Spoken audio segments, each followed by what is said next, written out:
Sur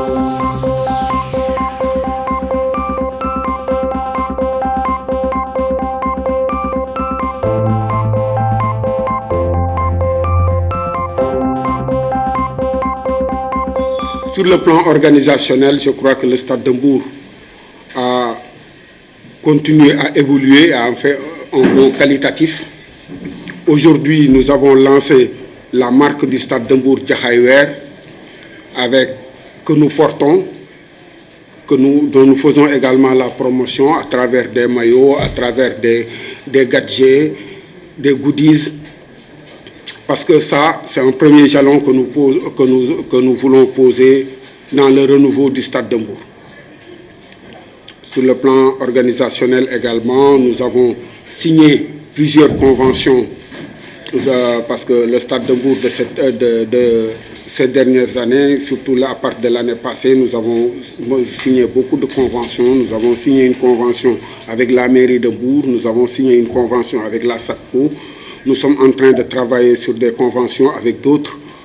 Peut-être que demain ou dans le week-end, nous allons signer avec la Casamançaise, peut-être nous allons signer avec la IBD, parce que ça, c'est dans le but de réaliser ce que j'avais dit en prenant fonction, que j'aimerais laisser un Stade de Mbour qui ne dépendra plus de la poche d'un individu ou de quelques individus, mais de revenus propres, fruits de conventions ou d'organisation de manifestations. Je dis c'est l'organisation, je dis c'est les finances. Les finances, c'est le nerf de la guerre. Et comme vous savez, le grand problème des clubs traditionnels comme le Stade de Mbour, c'est que le Stade de Mbour, c'est le club de tout le monde, mais c'est le club laissé dont les charges sont laissées à la poche des dirigeants. C'est comme ça que ça se passe. Aujourd'hui, avec ce dont je vous ai parlé, les partenariats, nous cherchons des soutiens pour rendre l'équipe autonome de nos poches. Mais en attendant, nous sommes obligés de participer pour garder cet édifice dont nous avons hérité.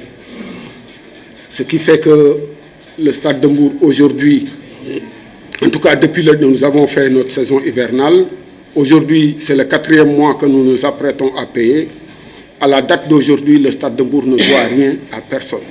Et je le dis en vous regardant droit dans les yeux, s'il y a quelqu'un qui conteste, il peut venir me voir. Donc nous ne devons rien à personne. Ce n'est pas facile parce que le Stade de Mbour a une masse salariale qui tourne aux environs de 8 millions, des charges de fonctionnement mensuelles de 2 millions. Donc en fait, il faut au moins 10 millions par mois pour faire fonctionner le club. Nous avons potentiellement beaucoup d'argent, parce que nous avons signé une convention avec la mairie qui nous donne chaque année théoriquement 50 millions. Nous avons une convention avec Auchan qui nous donne chaque année théoriquement 10 millions.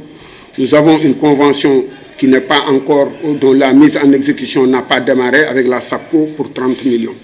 Ça veut dire que si on fait 50 millions plus 30 millions plus 10 millions, ça fait 90 millions. Ça veut dire que ça peut tenir 9 mois de fonctionnement du club. On n'a pas parlé d'hivernal, on n'a pas parlé d'équipement, on n'a pas parlé de soins, on n'a pas parlé de prise en charge de l'équipe, parce que 20 des 34 jours de l'équipe sont pris en charge, logés et nourris et pris en charge médicalement. Donc, c'est dire qu'il y a des charges. À la date d'aujourd'hui, nous n'avons pas d'arriérés envers nos administrés et ceux pour lesquels on a signé des contrats. Malheureusement, peut-être du fait de la situation globale du pays, on a des difficultés de recouvrement. Au niveau de la convention avec la mairie, malgré toute la bonne volonté des autorités municipales, il reste nous devoir quand même de l'argent sur la saison écoulée. Et pour cette année, nous n'avons pas encore reçu. Mais nous espérons rapidement entrer dans la première tranche pour pouvoir éponger les quelques dettes internes que nous avons. Pour SAPCO également, nous espérons que d'ici la fin février, nous recevrons le premier chèque et nous espérons continuer dans cette voie parce qu'à la fin de notre mandat, nous voudrions laisser au Stade de Mbour un magot substantiel déjà garanti au moins de 100 millions pour permettre à ce club qui tourne autour d'un budget annuel de 150 millions de pouvoir juste chercher les 50 millions nécessaires et En continuant le travail, on peut résorber ces 50 millions pour que la gestion du club devienne beaucoup plus aisée parce que l'argent, c'est le nerf de la guerre.